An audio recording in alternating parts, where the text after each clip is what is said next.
Welcome to Chapter 2, Trade and Comparative Advantage. We're going to cover basic ideas of trade and comparative advantage, and we're going to study why it is that, in theory at least, all countries can benefit from trade.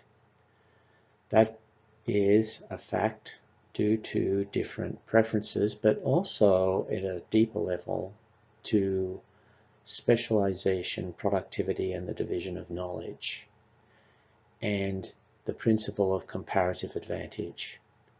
Comparative advantage is a concept that is not intuitive to people who have not studied economics. And comparative advantage is at first confusing and even paradoxical, because it says that the lowest absolute cost producer of a product or service is not necessarily the optimal person or optimal country to be producing and exporting that good or service. That seems to defy common sense, but we're going to look at why that actually is the case. Now, we know that even within the domestic economy, trade makes people better off, partly because preferences for consumption differ, but also trade can increase productivity through the benefits of specialization and the division of knowledge. Specialization as in we can specialize in producing particular goods or services in which we have an advantage, and the production and access to information can be different between different agents, and that allows gains from trade as well. We are mostly going to focus on increases in productivity that come about through taking advantage of comparative advantage. Comparative advantage is the fundamental reason that international trade can make all countries better off. Without trade, there's no specialization. And if people or agents are rational, they will specialize in the production of goods or services only when they can trade for the other goods and services they consume. And specialization is not simply about specialization in production of goods. It means specialization in the production of new knowledge. In a world without specialization, everybody produces their own food, clothing, etc. And everybody has the same knowledge of everybody else. And that's going to be a very poor society, because the combined knowledge of a society will be not much more than that of a single person. So let's get further into the reasons for trade, and we're going to get a little bit more theoretical now and consider the concepts of absolute and comparative advantage. Now, differences are what allow trade. So of course, countries have different climates, levels of human capital, etc. And that sets you up to make the case that why trade can make everybody better off. So we distinguish between absolute advantage and comparative advantage. Absolute advantage means that your country has the lowest input cost for producing a unit of a particular good or service. Comparative advantage means that your country is producing a good or service at the lowest opportunity cost. And it's the difference between input cost and opportunity cost that is at the heart of the principle of comparative advantage, and why all countries in theory can benefit from international trade. It is the distinction between comparative and absolute advantage that is confusing to people. The principle of comparative advantage means that every country can, in theory, benefit from international trade, even if that country has a higher input cost for every kind of good or service. In other words, it costs you more to produce everything, anything. Your costs are higher. Now, maybe you think your costs arrive from labor costs, for example. So your country has very expensive labor. That is one scenario where you might imagine that your country has very high costs of production for any good or service. But the principle of comparative advantage says that even if your country is the high cost of production country in every single product, you can still compete internationally and you can still benefit from international trade. It seems paradoxical, right? Your costs are higher than anywhere else for doing anything, and yet you can still profit from trade. Other countries will be willing to buy your goods, and we need to explain why. That's why comparative advantage is such an important concept to go over. I'm going to use an analogy to explain the intuition of comparative advantage. And the analogy goes like this. Let's suppose you are twice as efficient at making dinner compared to your next door neighbor. That is to say, it costs you only 50% of the time to prepare dinner compared to your neighbor. Or you could phrase it that you are twice as fast at making dinner as your neighbor. And let's suppose that you're both dentists, but you are 5 times as efficient at dentistry as your neighbor. So got that, you're doubly efficient when it comes to making dinner. You're 5 times more efficient when it comes to doing dentistry. Now let's think about a deal we could do here. Let's suppose I suggest that you should let your neighbor do all your cooking so that you can focus all your energy on making more money at dentistry. That's putting all your time into doing the thing at which you are 5 times better. You're not going to waste any of your time doing dinner. You're only twice as efficient as your neighbor. Put all your effort into dentistry and pay your neighbor to cook for you. So the gain that you get from focusing on dentistry more than offsets the cost of paying your neighbor to cook for you. You will be better off by proposing this deal. Now, this deal is a sort of trade. In effect, your neighbor is trading with you by supplying you with cooking services, and you are trading with them by taking some of the revenue you earn from dentistry and supplying that in the other direction to them. This is an example of comparative advantage. In this story, your comparative advantage, by comparison with your neighbor, your comparative advantage, the field where you are more efficient, is dentistry. So that's where you should specialize. And then it implies your neighbor should specialize in doing cooking. Let me really emphasize the nature of my example here. It's giving you the correct intuition for why comparative advantage works. Even if you are better at everything, comparative advantage says you should focus your energy on doing the productive work at which you are most best. You're better at everything, but you should focus your energy, you should specialize on doing what you are most best at.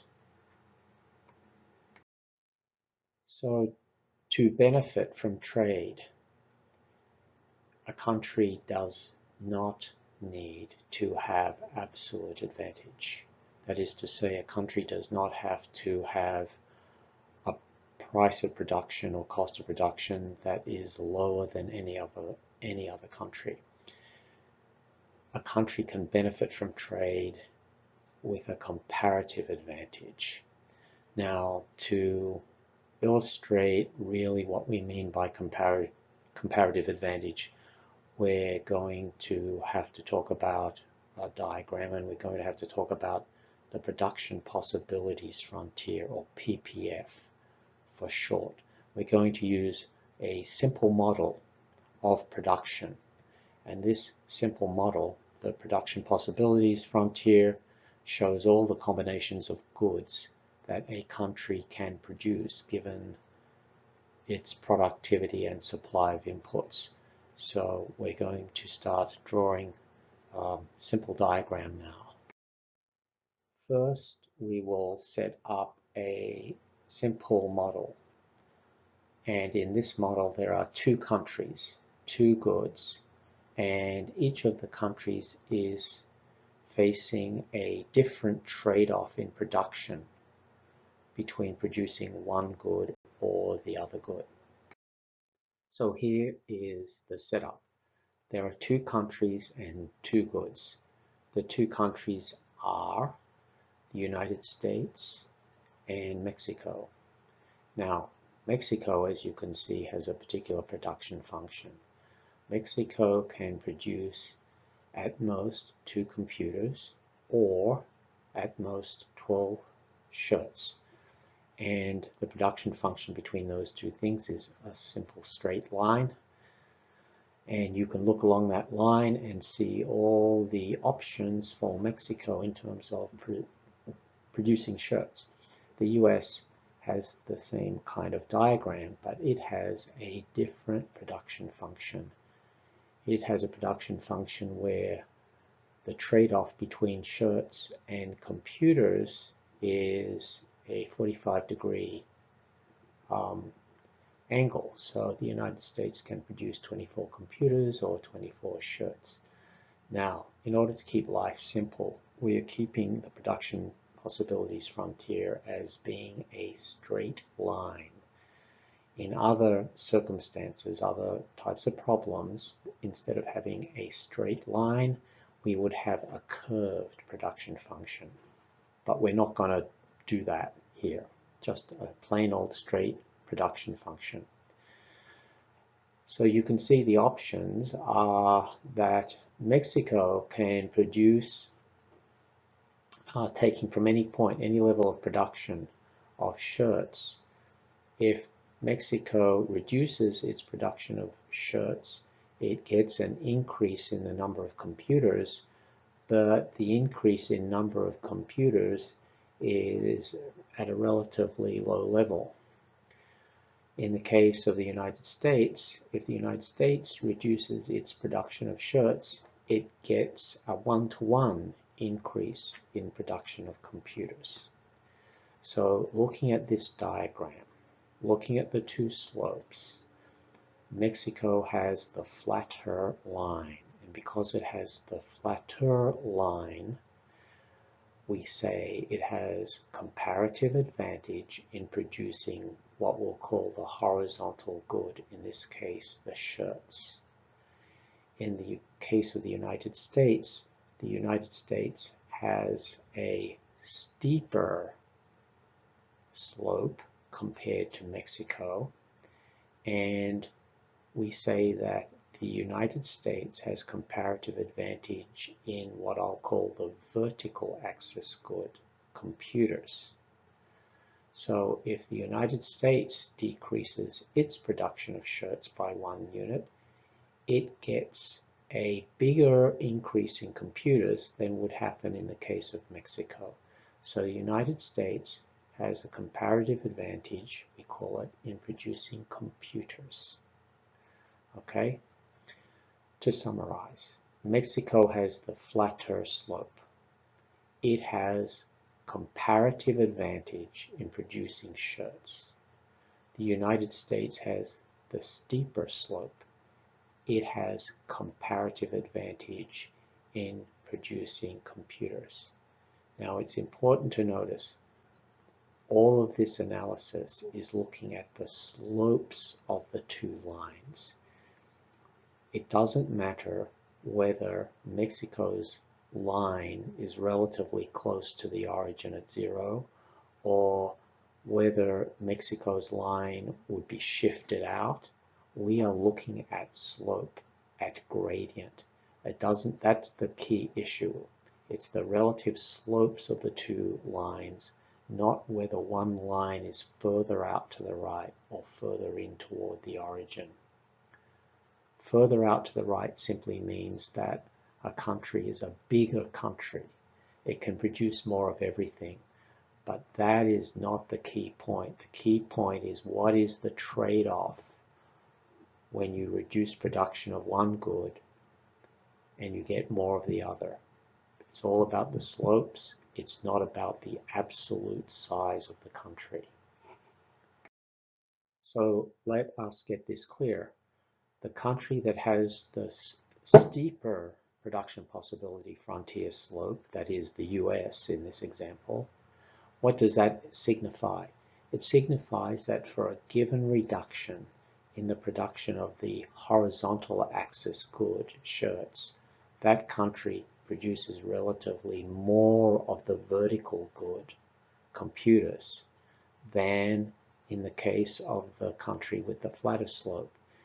In the case of the flatter slope country, it sort of flips around.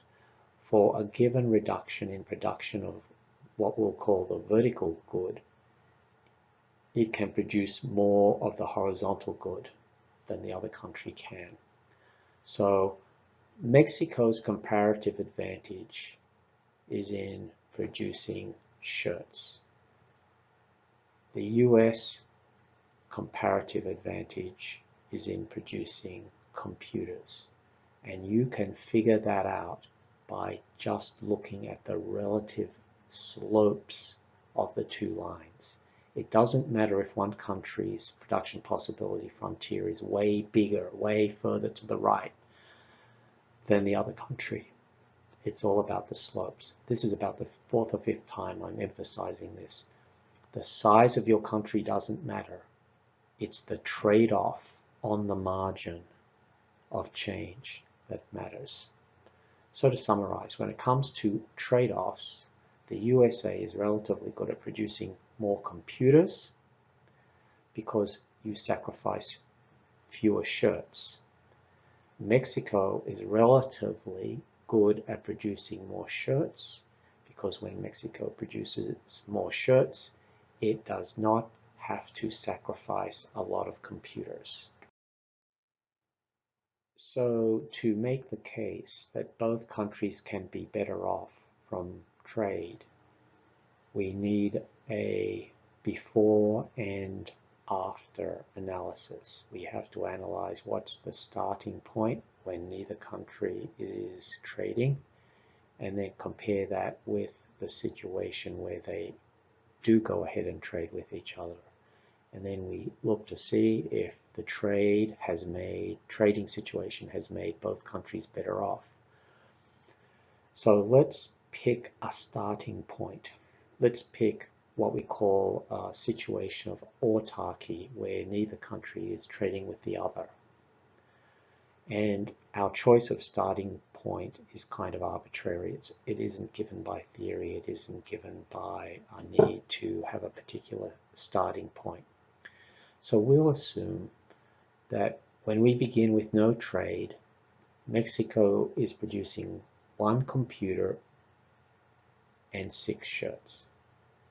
And we'll assume the United States starts out at producing 12 computers and 12 shirts. So we've got this. So let's see now how both countries can become better off through trade. We're going to assume Mexico makes a proposal to the United States. And the essence of the proposal is that Mexico will cut back on its production of computers, but increase its production of shirts. In return, the United States will do the opposite. The United States will increase production of computers and reduce production of shirts. In other words, each country shifts its production choice in the correct direction, the direction consistent with its own particular comparative advantage.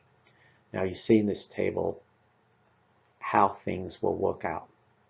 The first number in each row is the starting position for each country before trade and before they rearrange their production. So in autarky means you just produce and consume all by yourself and don't trade at all with the rest of the world. In autarky, Mexico has decided to start out with a production of 6 shirts and 1 computer. The USA has decided to start out with production of 12 shirts and 12 computers. And those production choices are consistent with the diagram you saw earlier for their production options, their production possibility frontiers. So now what will happen is Mexico will shift all of its production into shirts and it will stop producing computers. So looking from left to right, look at the Mexico row. Mexico stops producing computers. So it started producing 1 computer, now it's going to stop producing computers. That's why there's a -1. Now, on the shirt side, Mexico was originally producing 6 shirts. Now it's going to increase its production of shirts. Don't forget it cut back on producing any computers. So now it's got extra resources. So that's why Mexico can increase production of shirts from 6 and add another 6. So now Mexico's production of shirts is 6 plus 6, which is 12. Okay, so Mexico started with 1 computer, stopped producing computers, so that's 1 minus 1. Mexico started at producing 6 computers. It increased its, 6 shirts. It started at 6 shirts and it increased its production of shirts by another 6. So that's why there's a 6 plus 6. Now in return, the deal is that the United States will increase its production of computers but reduce its production of shirts. So what you see in the row there for the United States, it started out producing 12 computers. It's going to increase production of computers by 2. So that's why you have a 12 plus 2. But on the shirt side, the United States now will have to cut back on shirts. So the United States shirt production will go from 12 to 12 minus 2. Okay? So that's the first step. Each country reduces production in one thing but increases production in the other. Now each country will trade with each other. So the way this will work is that Mexico will receive 1 computer from the United States, and the United States will receive 3 shirts from Mexico. So that's trade.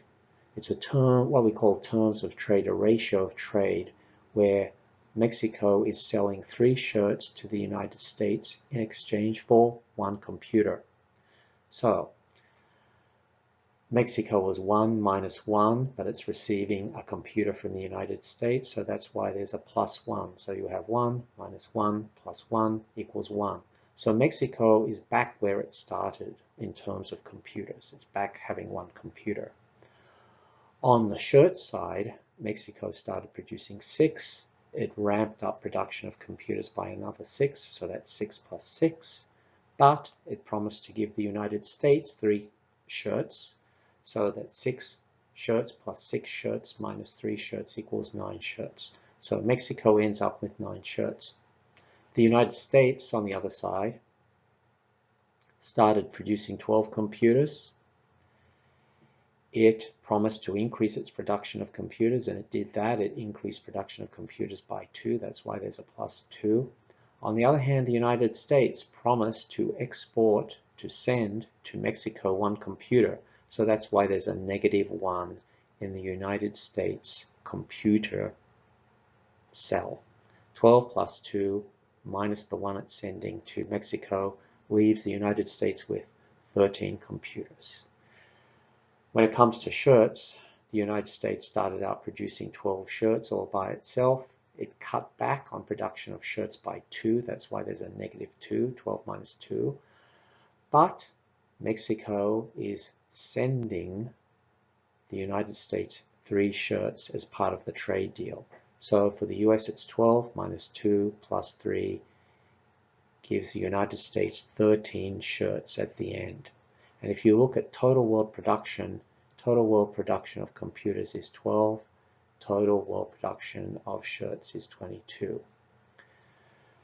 Now, let's consider the welfare of each country. Mexico started out producing and consuming 1 computer. It ends with 1 computer. So Mexico is the same when it comes to computers. On the other hand, with respect to shirts, Mexico started out producing and consuming 6 shirts. It's ending with 9 shirts. So Mexico is unambiguously better off and richer as a country. It's in the same spot with computers, but it has increased its consumption of shirts to 9. The United States started out having 12 computers. It's finishing with 13. So on the computer side, the United States is definitely better off. When it comes to shirts, the United States is also better off. It started with 12 shirts. It's finishing with 13 shirts. So what you have is both countries are better off. Mexico has an extra 3 shirts. The United States has 1 extra computer plus an extra 1 shirt. So for sure, both countries are better off. And also total world production has changed.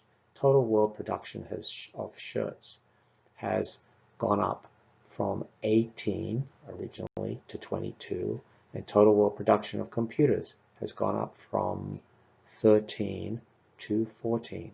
So the world as a whole is better off. Each country is better off as well. So what's the point of working through this example that we just did? The point of the example is that both countries can be better off through trade, and it did not require new technology. It did not require new resources. It generated an increase in world output by rearranging the job of producing products, rearranging the production structure of the world. As long as there is a mechanism for countries to do a deal with each other and market prices that will signal who should be doing what, who has the advantage in doing what, this model does not actually require there be some super intelligent person at the top of the system who can see and determine who should be producing what and who should be consuming what. You only can get the information, elicit the information for this sort of efficiency if there are market signals and fora for trade partners to negotiate with each other. Now, we do assume that no country and no producer will agree to any deal if it will make them worse off. That's the guarantee we have, that this system won't make the world worse off, but it can make the world better off. So let's loop back to the big picture. We've gone through a bunch of detail. Let's step back now and take another look at the big picture. The big picture is that what really makes trade profitable is differences in comparative advantage. It is not a case of one country being very low wage and having low production cost. It is the trade-offs, the relative advantages that actually determine who will produce what and who will be importing what and who will be exporting what. And the only necessary condition is that countries have different shapes of their production possibility frontiers. It doesn't matter if one country is really big and its production possibility frontier is way out to the right and another country is small, it's to the left, its production possibility frontier is very small. As long as the slopes are different, that's the essence. As long as the slopes are different, a big country and a small country can do profitable trade with each other.